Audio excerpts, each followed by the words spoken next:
एक समय की बात है, कपिल नामक एक युवा योद्धा था जो बहुत ही प्रशिक्षित और बुद्धिमान था। उसने अपने जीवन को एक सहानुभूति और शांति के मार्ग पर ले जाने का निर्णय किया।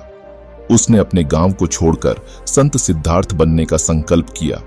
कपिल, जिसे अब सिद्धार्थ कहा जाता था, ने एक अत्यंत सख्त तपस्या का आरंभ किया। उसने अपने शारीरिक सुखों को त्याग कर ध्यान और तपस्या में रत रहना चुना। वह वन में गया और एक वृक्ष के नीचे बैठकर अपने आत्मा की अन्वेषणा में रत हो गया। रात और दिन के बीतते जा रहे थे, लेकिन सिद्धार्थ ने अपनी साधना में कभी हटने का निर्णय नहीं किया। वह ध्यान और तपस्या में इतना लिपटा हुआ था कि उसका शरीर भी उसके आत्मा की खोज में सहायक बन गया था। एक दिन एक बुद्ध प्रतिष्ठित गुरु ने सिद्धार्थ के पास आकर कहा, बेटा, जीवन का अर्थ तपस्या में ही नहीं है, बल्कि सहानुभूति और सेवा में भी है।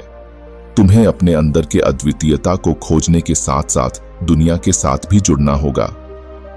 सिद्धार्थ ने गुरु के उपदेश को गहराई से सुना और उसने अपने तप को सेवा में परिणामित करने का निर्णय लिया। वह ने वन से बाहर निकलकर लोगों की सेवा में जुट जाने का निर्णय किया। सिद्धार्थ ने लोगों की सेवा करते हुए एक नए रास्ते पर चलने का निर्णय किया। एक दिन उसने एक वृद्ध आदमी से मिला जिसने उससे पूछा, तुम इतनी शांति और सुख का रहस्य क्या है? सिद्धार्थ हंसते हुए बोले, शांति का समय हमें हमारे अंदर ही मिलता है। हमें अपने जीवन की हर क्षण को स्वीकार करना चाहिए, चाहे वह सुख का हो या दुहक का। धीरज रखो, तुम्हारा समय जल्दी ही आएगा। वह वृद्ध आदमी मुस्कुराए और कहा, तुम्हारे शब्दों ने मेरे दिल को छू लिया है। सिद्धार्थ ने कहा, यह जीवन एक यात्रा है और हर किसी को उसका अपना समय मिलता है। हमें उस समय का इंतजार करने की बजाय मौजूदा क्षण का आनंद लेना चाहिए। उस दिन से वह वृद्ध आदमी ने सीख लिया कि शांति और सुख का रहस्य है समय को स्वीकार करना और उसका सही तरीके से उपयोग करना। सिद्धार्थ का समय भी आया जब उसने बुद्ध बनने का उद्दीपना किया और अपनी ज्ञान की बातें लोगों के साथ साझा की। सिद्धार्थ ने बुद्ध बनते ही अपना समय उन्हें लोगों की मार्गदर्शन के लिए समर्पित कर दिया। उन्होंने बताया कि जीवन का अर्थ सुख और शांति में ही नहीं है, बल्कि अपने कर्मों के सही तरीके से पूरा करने में भी है। उन्होंने भगवान की उपासना का मार्ग दिखाया और सहानुभूति का महत्व सिखाया।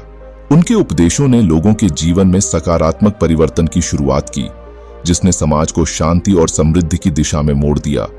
बुद्ध का समय आया जब उन्होंने इस लोक से समाप्ति की, लेकिन उनका उदाहरण और उपदेश आज भी लोगों को मार्गदर्शन करता है। उनका जीवन और सिखाए गए सिद्धांत आज भी हमें यह याद दिलाते हैं कि समय का इंतजार करने की बजाय हमें वर्तमान का आनंद लेना चाहिए। इस कहानी से हमें यह सीखने को मिलता है कि शांति और सुख हमारे अंदर ही है, हमें सिर्फ उन्हें पहचानने की आवश्यकता है।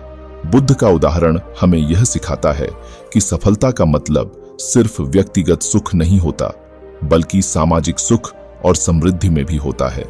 समाप्ति इस भविष्य की दिशा में हमें बुद्ध की उपदेशों का पालन करके समृद्धि, शांति और सहानुभूति की दिशा में बढ़ना चाहिए। हमें यह याद रखना चाहिए कि हमारा समय हमें एक उदाहरण बनने के लिए आया है और हमें इसे सही तरीके से उपयोग करना चाहिए। शांत रहो, तुम्हारा समय जल्दी ही आएगा।